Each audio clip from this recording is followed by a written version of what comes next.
Kristen, Derek, good evening. Live here inside of the United Center in Chicago. Behind me, the delegates all emptying the area. They just wrapped up here a few moments ago. This is the first night of the Democratic National Convention, and it's focused on two things: promoting Vice President Kamala Harris as the party's nominee, and also honoring President Joe Biden and everything that he's done up until this point. Harris made a surprise short speech praising Biden's service.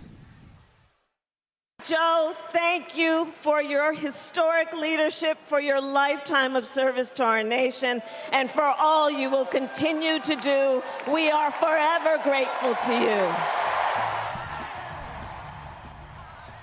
Then just minutes ago, President Biden's emotional speech to the party, passing the torch to Vice President Harris. The standing ovation from the crowd here lasted several minutes.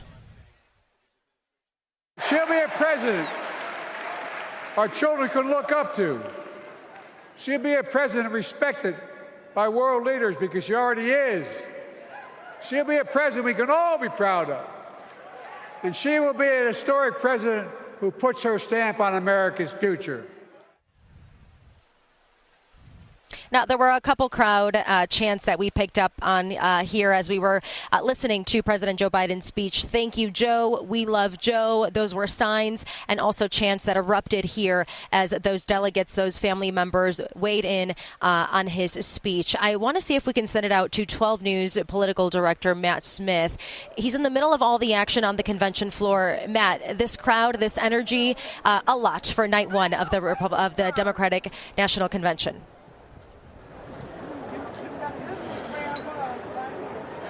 Deanna, we are in the stands right where Wisconsin's delegation is leaving at this moment. Just moments ago, it was on this stage we saw President Biden, Vice President Kamala Harris, the Biden family coming out tonight, and what we heard was this capstone for President Biden. Some 50-plus years in Democratic politics, a farewell of sorts tonight, and fully endorsing, a full-throated endorsement for Vice President Kamala Harris, now less than 80 days out. It was just 4 weeks ago President Biden dropped out of this race. Tonight, the anticipation for that crowd as they applauded for minutes as he walked out on stage, and then he gave this speech.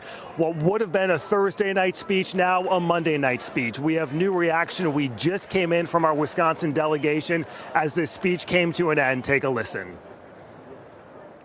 Being put into context, this moment, President Biden essentially passing the torch, right? It's an extraordinary thing, the likes of which I've never seen in my life. A sitting American president who's done extraordinary things, passing the torch to another candidate for the sake of the survival of democracy. It's a moment that there's so much gratitude throughout this hall for President Biden's leadership and him making this decision for the sake of the country. Can I just get your quick reaction, Governor, to President Biden tonight? It was beautiful, beautiful speech. It was a good healing way to heal and a good way to go forward. Thank you. Thank you, Governor. Democratic Governor Tony Evers just moments ago walking out of the United Center on this first night of the Democratic National Convention here in Chicago. Governor Evers, a longtime supporter and friend, he would call him, of President Biden, as the president just exited this stage on this first night of the convention.